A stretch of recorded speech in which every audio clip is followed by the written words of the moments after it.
Hi ಎಲ್ರಿಗೂ ನಮಸ್ತೆ. ಇವತ್ತಿನ ದಿನ ಏನು ವಿಷಯಪ್ಪ ಅಂದರೆ, ಈಗ ಬೆಂಗಳೂರಿಂದ ನೀವು ಅಂದರೆ ಒಂದು ಎಕ್ಸಾಂಪಲ್, ಈಗ ಬೇರೆ ಊರಿಂದ ಬೆಂಗಳೂರಿಗೆ ಬಂದುಬಿಡ್ತೀರಾ. ಬಂದ ತಕ್ಷಣ ಪಿ ಜಿನೋ ಅಥವಾ ರೂಮು ಮಾಡ್ಕೊಂಡ್ಬಿಡ್ತೀರಾ.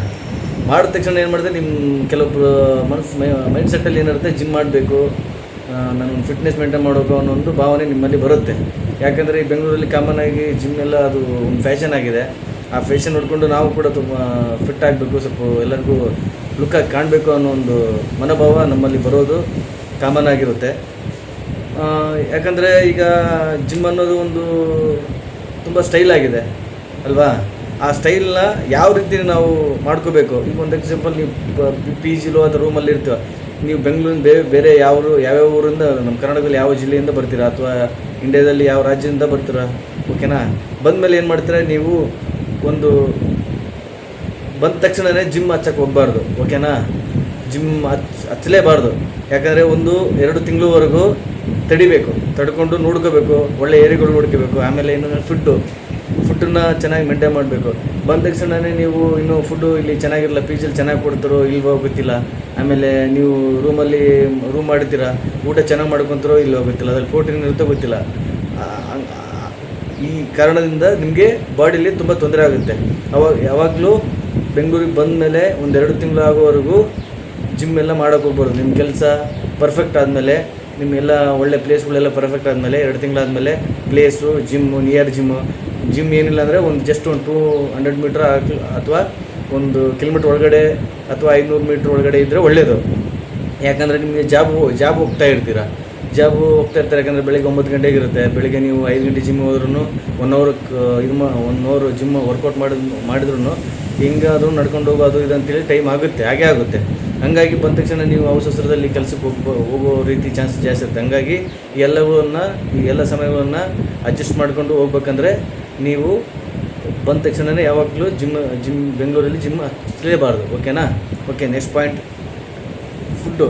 ಫುಡ್ಡು ಸರಿಯಾಗಿ ನಿಮಗೆ ಅಡ್ಜಸ್ಟ್ಮೆಂಟ್ ಆಗಲ್ಲ. ಯಾಕಂದರೆ ಬೆಂಗಳೂರು ನೀವು ಏನಾಗಿಬಿಡುತ್ತೆ, ರೂಮ್ ಮಾಡ್ತೀರಾ, ಏನೇನೋ ಅಡುಗೆ ಮಾಡ್ಕೊತೀರಾ, ಅಡುಗೆ ಮಾಡಿದ ತಕ್ಷಣ ಅದು ಏನೋ ತಿಂತೀರಾ, ಜಿಮ್ ಹೋಗ್ತೀರಾ. ಬಟ್ ಅದು ಯಾಕಂದರೆ ಈ ಜಿಮ್ ಮಾಡಿದ್ಮೇಲೆ ಫುಡ್ಡು ಕೇಳುತ್ತೆ ಬಾಡಿ, ಓಕೆನಾ. ಆ ಫುಡ್ ಯಾವ ಥರ ಇರಬೇಕಪ್ಪ ಅಂತಂದರೆ ಹೇಳ್ತೀನಿ ಕೇಳಿ. ಒಂದು ಬಾಳೆಹಣ್ಣು ಆಗಿರ್ಬೋದು, ಬಾದಾಮಿ ಆಗಿರ್ಬೋದು, ಕಾಳು ಆಗಿರ್ಬೋದು, ಒಂದು ಎಕ್ಸಾಂಪಲ್ ಈ ಸೇಬು ಆಗಿರ್ಬೋದು, ಮೊಟ್ಟೆ ಆಗಿರ್ಬೋದು. ಮೊಟ್ಟೆಯಲ್ಲಿ ತುಂಬ ಪೌಷ್ಟಿಕಾಂಶ ಇರುತ್ತೆ, ಓಕೆನಾ. ನೀವು ಎಲ್ಲ ಹಣ್ಣುಗಳಾಗಲಿ, ಈ ಕಾಳುಗಳಲ್ಲಿ, ಈ ಮೊಟ್ಟೆ ಈ ಥರ ಎಲ್ಲ ಆಗಲಿ ಕರೆಕ್ಟಾಗಿ ತೊಗೊಂಡ್ಬಿಟ್ರೆ ಯಾವುದೇ ಒಂದು ಪ್ರೋಟೀನ್ ಪೌಡರ್ ಬೇಕಾಗಿಲ್ಲ, ಓಕೆನಾ. ಇದೊಂದು ಪಾಯಿಂಟು. ಫ್ರೀ ಟೈಮ್, ನೀವು ಯಾವಾಗಲೂ ಜಿಮ್ ಮಾಡೋ ಯಾವ ಥರ ಇರಬೇಕು ಅಂದರೆ ಫ್ರೀ ಟೈಮ್ ಇರಬೇಕು. 1 ಅವರ್ ಮಾಡ್ತೀರಾ, 1 ಅವರಲ್ಲಿ 40 ನಿಮಿಷ ಫ್ರೀ ಟೈಮ್ ಆರಾಮಾಗಿ ಜಿಮ್ ಮಾಡಬೇಕು. ಮೈಂಡ್ ಸೆಟ್ ಚೆನ್ನಾಗಿರಬೇಕು, ಹಂಗೆ ಮಾತ್ರ ಜಿಮ್ ಮಾಡಬೇಕು.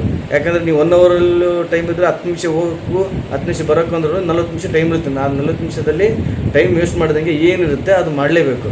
ಮಾಡಿದ್ರೆ ನಿಮಗೆ ಒಳ್ಳೆ ಬೆನಿಫಿಟ್ ಸಿಗುತ್ತೆ. ಬಾಡಿಯಲ್ಲಿ ಕೆಲವೊಂದು ಚೇಂಜಸ್ ಆಗಬೇಕಂದ್ರೆ ಕರೆಕ್ಟಾಗಿ ನಾವು ಮಾಡಲೇಬೇಕು. ಮಾಡಿದ್ರೆ ಮಾತ್ರ ಜಿಮ್ ಬಾಡಿ ಕರೆಕ್ಟಾಗಿ ನಮಗೆ ಕೊಡುತ್ತೆ, ಓಕೆನಾ.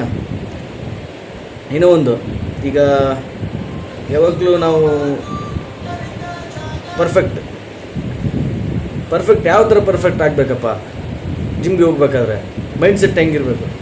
ಈ ಮೈಂಡ್ ಸೆಟ್ ಹೆಂಗಿರ್ಬೇಕಪ್ಪ ಅಂತಂದರೆ, ಈಗ ನಾವು ಬೆಳಿಗ್ಗೆ ಎದ್ದೇಳ್ತೀವಿ, ಜಿಮ್ಮಿಗೆ ಒಂದ್ಸರಿ 5 ಗಂಟೆಗೆ ಎದ್ದೇಳಲ್ಲ, ಏನಿಲ್ಲ, ಆಯಿತಾ. ಏನಾಗುತ್ತೆ, ಏನಪ್ಪ ಜಿಮ್ಮು ಯಾಕೆ ಹೋಗೋದು, ಈ ಥರ ಎಲ್ಲ ಕೆಲವೊಂದು ನಮಗೆ ಬೇಸರ ಆಗುತ್ತೆ. ಬಟ್ ಅದಲ್ಲ, ನೀವು ಮಾಡಬೇಕು. ಡೈಲಿ ಜಿಮ್ ಹಚ್ಚಿ 1 ಮಂತ್ವರೆಗೂ ನೀವು 5 ಗಂಟೆಗೆ ಎದ್ಬಿಟ್ರೆ ಅದು ರೂಢಿ ಬಿದ್ದುಬಿಡುತ್ತೆ, ಓಕೆನಾ. ರೂಢಿ ಬಿದ್ದ ತಕ್ಷಣ ನೀವು ಡೈಲಿ ಹೋಗೋಕ್ಕೆ ಶುರು ಮಾಡ್ತೀರಾ, ಬಾಡಿ ಚೇಂಜಸ್ ಆಗೇ ಆಗುತ್ತೆ.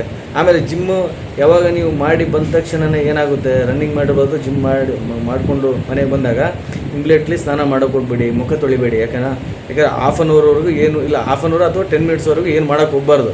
ಯಾಕೆ ಮಾಡೋಕ್ಕೆ ಹೋಗ್ಬಾರ್ದಪ್ಪ ಅಂತಂದರೆ, ಕೆಲವೊಂದು ನಮ್ಮ ಹತ್ರ ಹಾರ್ಮೋನ್ಸಲ್ಲಿ ಈ ಕೆಲವೊಂದು ಬೆವರೆಲ್ಲ ಬಿಡುಗಡೆ ಆಗಿರುತ್ತೆ.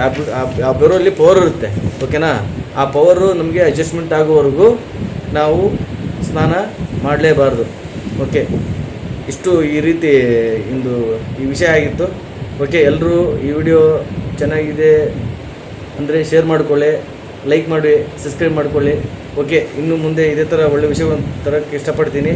ಓಕೆ, ಎಲ್ರಿಗೂ ಒಳ್ಳೆಯದಾಗಲಿ. ನಮಸ್ಕಾರ.